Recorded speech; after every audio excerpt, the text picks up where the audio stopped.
The following program is a production of the Harvard Business School Management Productions. The power of ideas at work.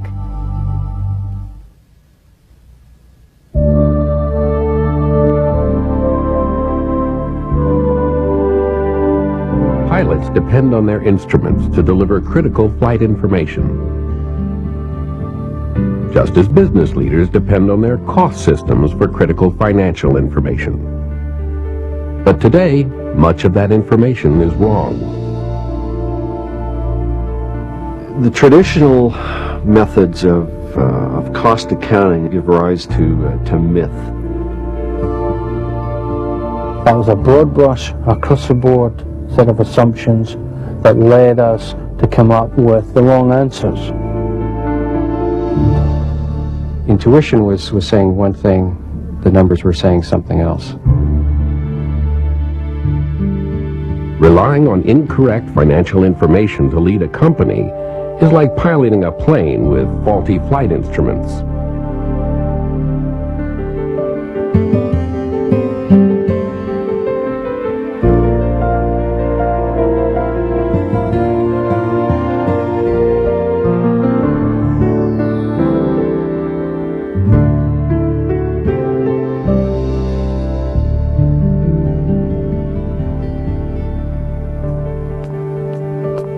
Robert Kaplan, Arthur Lowes Dickinson Professor of Accounting at Harvard Business School, is a leading proponent of a new approach to financial management systems. Traditional costing methods weren't designed for today's environment of customized products and services, the intense use of information technologies, and the global competition. But many executives are continuing to make strategic decisions today using the cost and profit information generated by yesterday's methods. Their companies could be headed into serious trouble. Activity-based costing, or ABC, provides executives with more accurate information about their products, services, and customers. ABC is the foundation for activity-based management, the actions that improve business processes and lead to better strategic decisions that increase a company's profitability. An ABC analysis will certainly give a manager of a business greater insight into the winners and losers in that business. But you can think about the drivers of your business, you can measure the activities, you can keep track of yourself. We're talking about a management tool, a tool to help us make the right decisions. The activity analysis and process management is the future direction for this company. Consider a hypothetical case, a pen manufacturer. At first, they produce a single product, blue pens. Over a period of about 10 or 20 years, the company is now offering hundreds of different products. During the same period, overhead costs increase dramatically, but profits fall. The manufacturer's cost system, however, has not changed with the business. It spreads overhead to all the products, just as it did in the days when they produced only one product. This meant that a product like blue pens, which still represented 30% of the output of the plant, was being assigned 30% of the overhead costs. And this had caused this pen to now be a break-even or even a slight loss item. And the company was thinking of dropping this product because it could no longer earn money on it.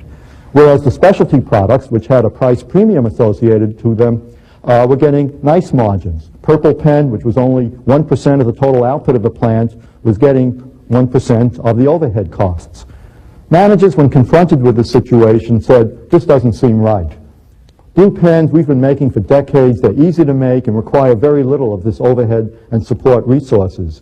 What the overhead and support resources are doing in the organization is spending a lot of time with products like the purple pens, designing them, doing quality control for them, and doing a lot of the special ordering and handling associated with the small lot production for the purple pen orders." To provide the accurate information managers needed, the costing system had to change. ABC begins by identifying the basic activities performed by an organization, such as production changeovers, maintenance, material inspections, or creating a purchase order. There are hundreds of such basic activities. Each has a cost and each has a driver, or cause. ABC then links these activities and their costs to specific products. In the pen factory, the managers discovered that blue pens were not using very many of the activities being performed by the support resources. And in fact, the cost of blue pens showed that they were now quite a profitable item, whereas some of the specialty products like purple pens were in fact not high-margin products. These were unprofitable products because they were using a lot of the activities to design, purchase, produce, schedule, and sell them to individual customers.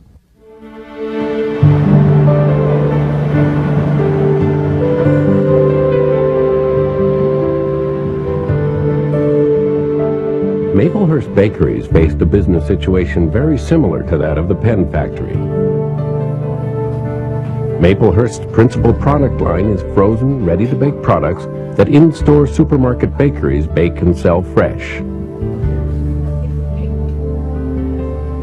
Some of Maplehurst's products are standard and produced in large runs. But, like the pen factory, Maplehurst also produces dozens of short-run products. As their product line proliferated, Maplehurst's managers sensed their costing system was giving them distorted numbers. Well, that's my feeling as well, and I think somehow we have to figure out how to reconcile what the accountants are telling us and what's what your gut feeling is. In the real production, yes. Surely the low-volume, short-run products used much more of Maplehurst's resources than did the high-volume standard products. But these variations were not reflected in the costing information. So Maplehurst's managers performed an activity-based analysis to get a more accurate picture of the true costs at their Essex, Ontario plant. Our Essex plant is a very interesting plant. It is very automated in one end, and it is very labor-intensive at another end. The labor-intensive area has to do with products which we are really testing. New products. We haven't made a decision as to whether or not we should automate them. We don't know how big the demand is going to be. The other side is very automated and very high speed, and we have great quality there. So activity-based costings was a very important tool for us to apply because it was important to only assign to those so-called labor-intensive products the costs which they were using, because they weren't using all that other overhead. At the automated end of the plant, Maplehurst's managers realized they lacked sufficient understanding of the costs of the different production technologies.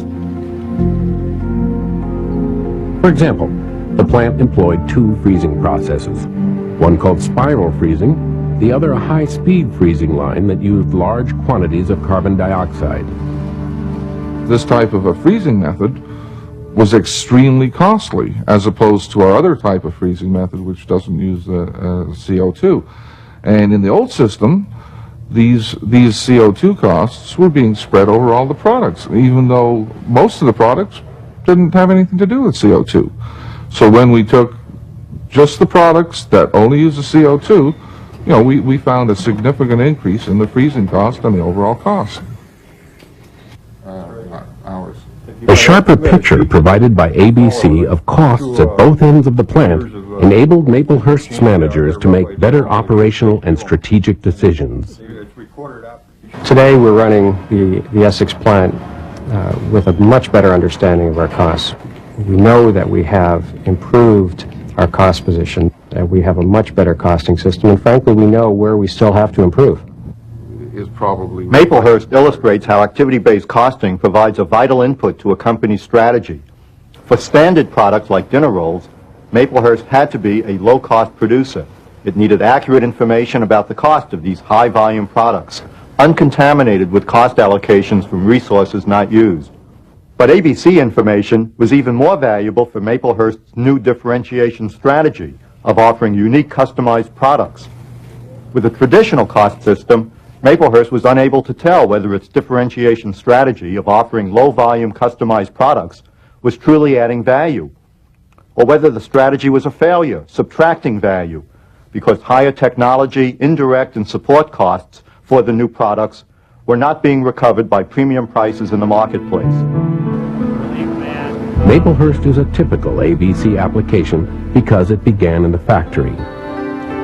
Many companies, however, extend ABC beyond manufacturing operations to other links in the value chain. Hewlett-Packard is a $20 billion supplier of electronic technology products.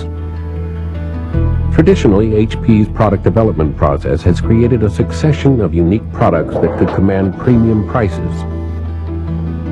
However, as worldwide competitive pressures intensified, HP sought ways to reduce product development costs and shorten time to market. To this end, HP initiated activity-based costing at a plant in California and soon implemented it in other divisions worldwide. Managers in the test and measurement division quickly focused attention on the heart of their operation, circuit board design. What we identified was that, as you might expect, the manufacturing process was probably the most efficient.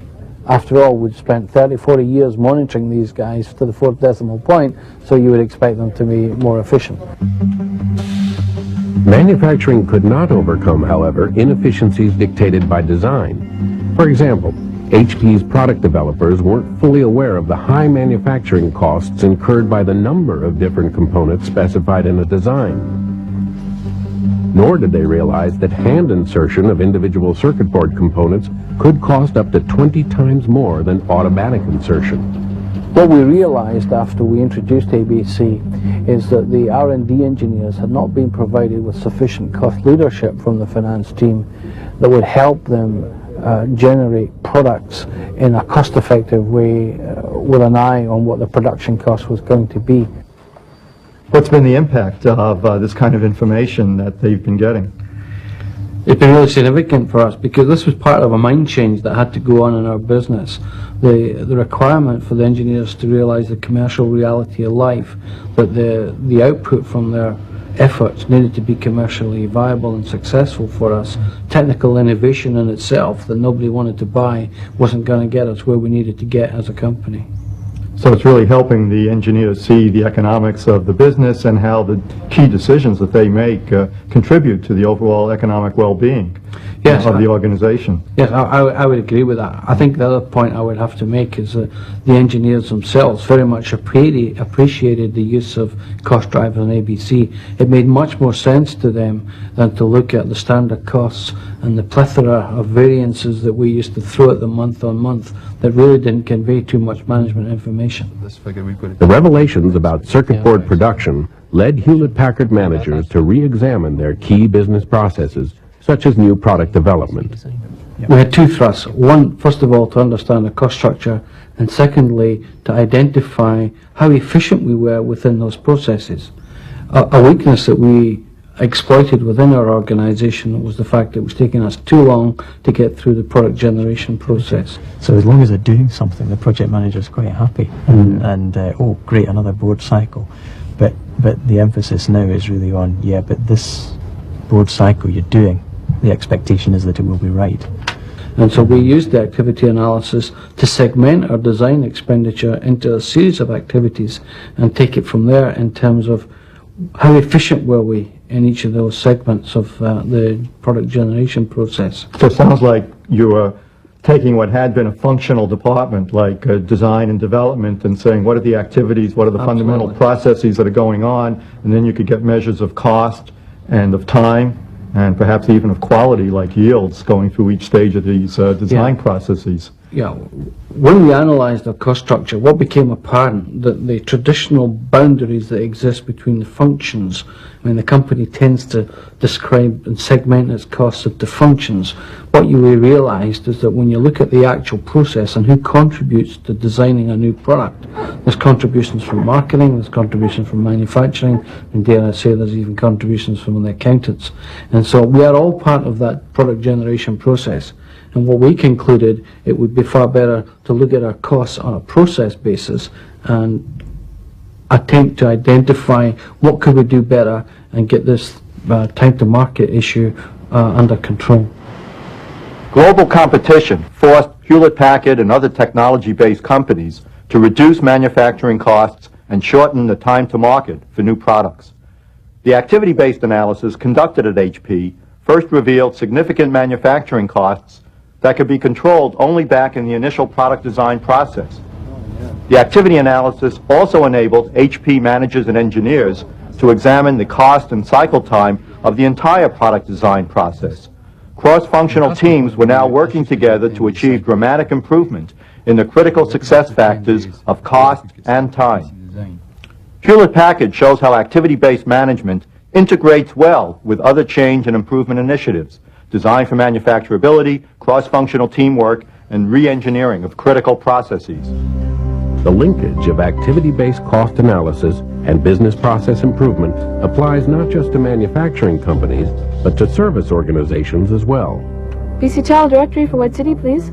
BC Tel Incorporated, with annual sales of $2 billion Canadian, provides telecommunication services throughout British Columbia. BC Tel saw the need for more accurate costing of its services and business processes because of the increased competition it faced from deregulation, a force which affects many service industries today, including financial services, healthcare, transportation, and telecommunications. BC Tel had operated for years on the assumption that they would provide every customer with every type of service. Although your calling card calls are also timed in 6-second increments. And government regulators established prices so that BC Tel's total revenues would cover all their expenses, plus an allowance for a return on capital. Pre-92, before the industry really became wide open in long-distance competition, you could get by with knowing less. You could get by with having price structures that in fact were formulated not on the underlying principles of activity and costs associated with those activity, but broad averages. It was okay. It worked. It's not good enough anymore. We have to get more precise in our costs. We have to deliver the kinds of prices to our customers that they are willing to pay. And we can have it work. It was very clear with deregulation that we would no longer be able to serve every customer. What was not so clear was that we had no way of determining which customers were better for BC Tel than others, and quite frankly, which products would produce a better return than others. And one of the things we determined we needed to do was better understand not just our costs, but the relationships of our costs to our revenues and to segments of our customer population. And we wanted to design the business, if you will, to suit what the customer wanted and within a cost envelope that we could in fact absorb and afford. So that's where we really got serious about activity-based costing. BC Tel initiated its activity-based cost analysis with two objectives in mind. First, it wanted to determine the cost of serving different types of customers. One of the things that we saw in the data was that not all of our customers behaved the same or produced the same result. We found that in a couple of situations, certain customers were relatively of the same size, relatively the same amount of revenue, but both contributed substantially different amounts towards the contribution to net income for BC Tel.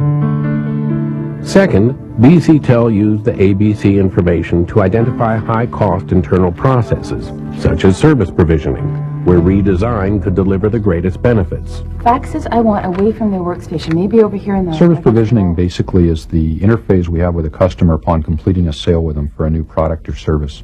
Principally, our offerings we give to customers are services, but they do require physical installation work. So once that particular sale is completed, there's a number of activities now that have to be initiated to ensure that that service is put in a timely fashion for the customer. We knew that process from beginning to end did touch an awful lot of people in our organization, from service representatives to engineering people to installation repair folks, that we knew that it was handed off many, many times. And putting a cost measurement on it, we were finding it was costing us in some cases 3 times as much as we were charging customers to actually put in some initial services.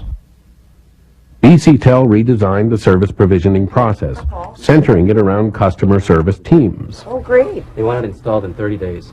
We brought together many of the people that previously had been in different departments and different buildings that were part of the handoff process. We brought them together physically. That alone has resulted in significant reductions in handoffs and better communications and ultimately lower costs.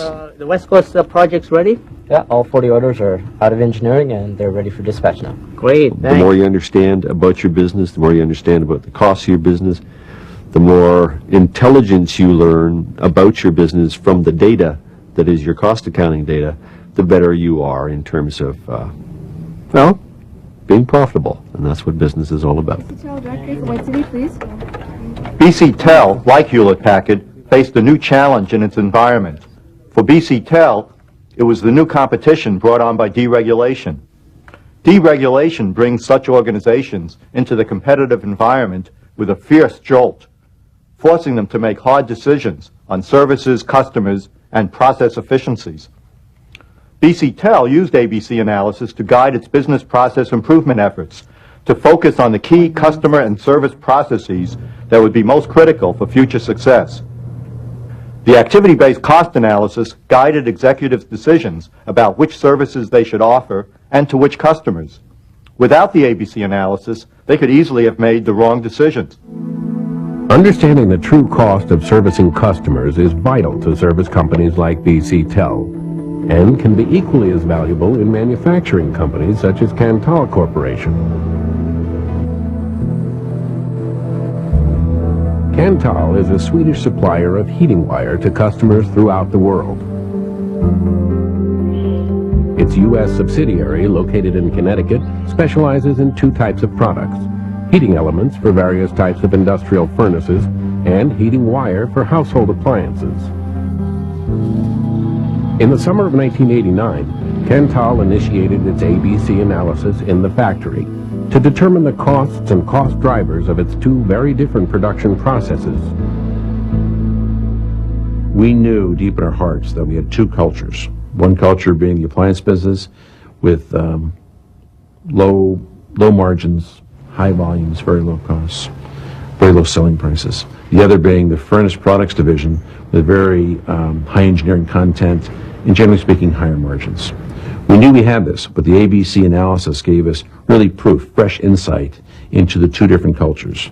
We took our analysis and we used that as ammunition with our board of directors, and we explained to them how these cultures would flourish much better if they had their own separate factories. And we were able to split out into two different buildings, two manufacturing locations in Connecticut, and it's been very successful. Both divisions have done better after the split up. As a small supplier to large companies, Kanthal also needed to know much more about the cost of its relationships with customers.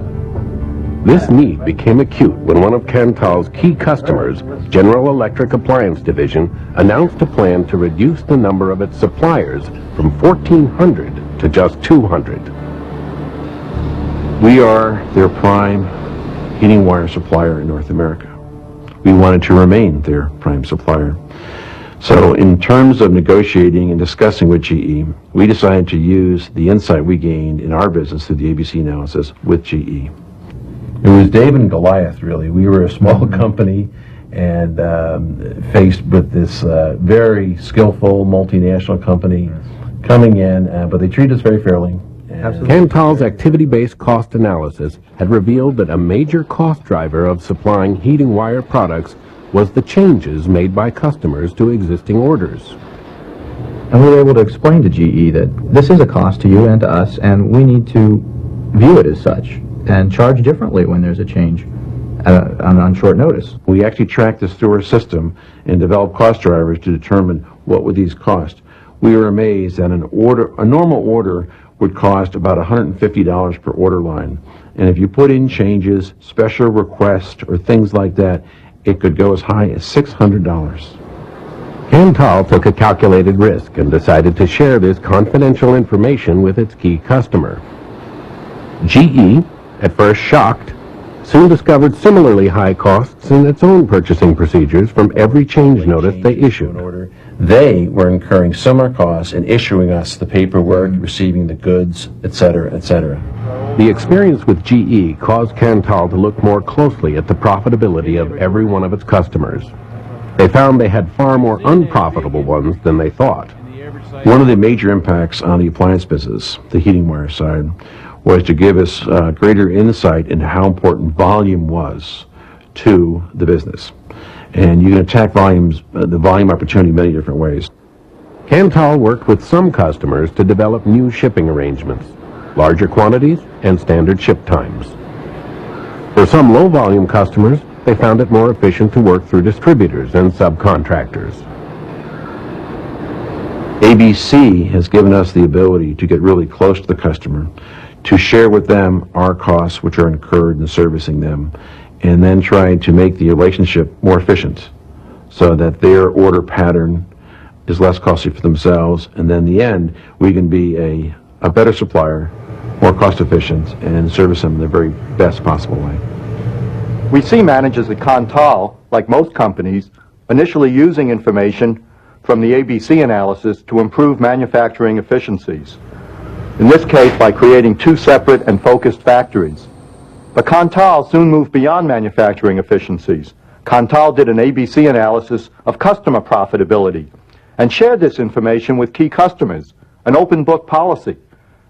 Cantal used this information to increase both its own profitability and that of its customers, a win-win outcome.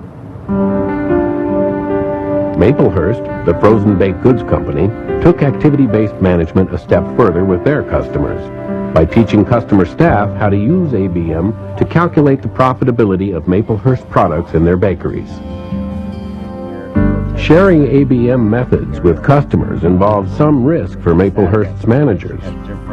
Supermarkets have never had a true picture of the profitability or unprofitability of their in-store bakeries.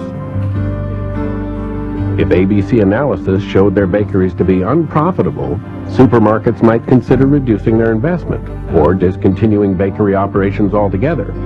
That, of course, might translate into reduced business for Maplehurst. So, based on that 739, we're looking at about 11% we need to allocate to donut specific.